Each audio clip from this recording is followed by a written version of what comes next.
तो दोस्तों, बकवास कायम रहे का नारा लेकर आज मैं निकल चुका हूं हल्दीराम की नमकीन लेकर सत्य की तलाश में। आज मैं अपने अंदर की दबी सारी फाइलें खोलना चाहता हूं और चेक करना चाहता हूं कि मेरे अंदर का सर्वर सही से काम कर भी रहा है कि नहीं। जब भी आप सत्य की तलाश में निकलते हैं तो आपको मिलता है बहुत ही खराब रास्ता, जिस पर चलना बहुत ही मुश्किल होता है। रास्ते में बहुत सारे गड्ढे मिलते हैं और हर एक गड्ढा आपसे मुस्कुरा कर कहता है कि स्वैग से करेंगे आपका स्वागत। सत्य की तलाश में आपको ऐसे रास्ते मिलते हैं जो आपकी हड्डियों की जांच करने लगते हैं कि आप में सच में सत्य की राह पर चलने का दम है या नहीं, या बस यूं ही आप नमकीन चबाने जा रहे हैं।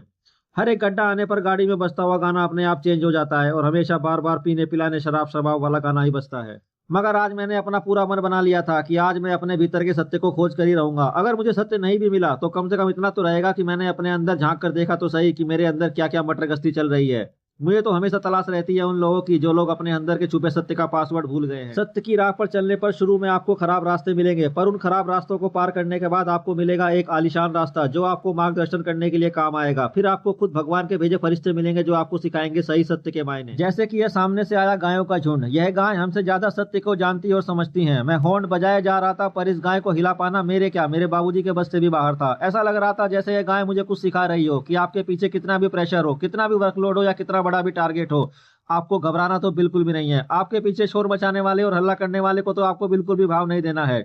बस आप अपने काम में लगातार लगे रहे, बाकी भाड़ में जाए दुनिया, हमें किसी से क्या मतलब। और उस गाय का अपनी पूंछ हिलाकर इनडायरेक्टली बात करना कि जैसे अबे जा अपना काम कर, मुझे अपना काम करने दे। फिर सत्य के मार्ग पर आगे चलते हुए मुझे एक बंदर दिखाई देता है जिसका एक हाथ नहीं था। यह बंदर कभी फौज में हुआ करता था। एक दिन दुश्मन का बम दुश्मन को वापस फेंकते हुए उसको देश के लिए अपने एक हाथ का बलिदान करना पड़ा था, पर फिर भी इसका कॉन्फिडेंस किसी हीरो से कम नहीं था।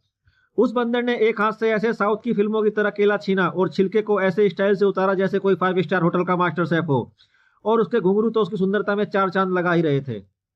थोड़ा और आगे गया तो मैंने देखा कि एक गाय की रैली निकल रही थी। सुनने में आ रहा था कि बच्चा बैल की लुगाई गोमती गाय इस बार प्रधानी के चुनाव में खड़ी हुई थी और अपने मैनिफेस्टो में सब गायों से वादा किया था कि आगे से किसी का भी बैल किसी भी जमींदार के खेत में हल चलाने के लिए नहीं जाएगा और हर गाय के बछड़ों को सींग मारने की फ्री में कोचिंग क्लास भी दी जाएगी।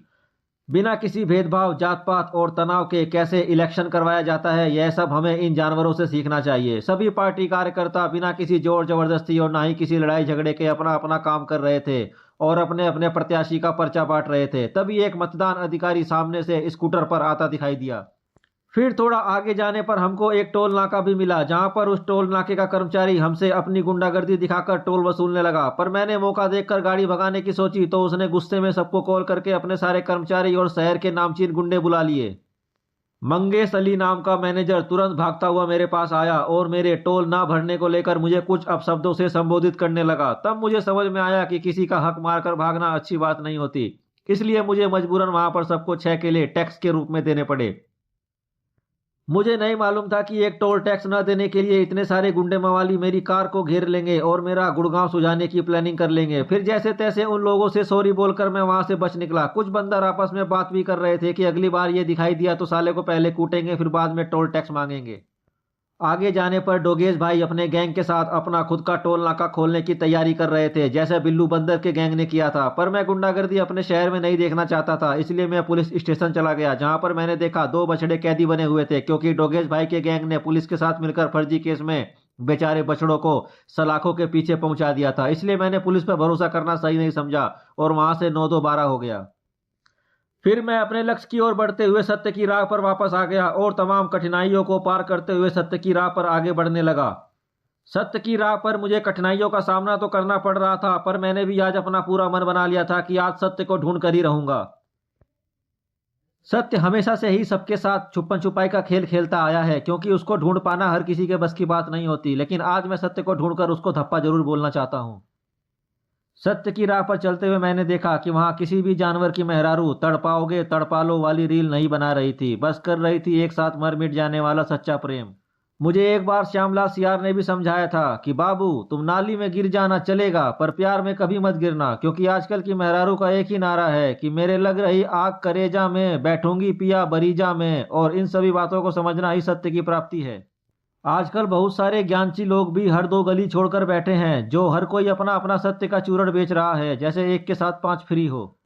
हाँ तो भाई सबका यूं ही चलता रहेगा। कभी कोई मोटिवेशनल कोच आपको रास्ते में मिल जाएगा तो आपको ज्ञान देगा कि बाबू सत्य तो आपके अंदर है। आप अपने अंदर देखोगे तो आपको मिलेगा छल कपट से भरा हुआ आपका मन और आपका पेट के अंदर मिलेगा पैसों की भूख।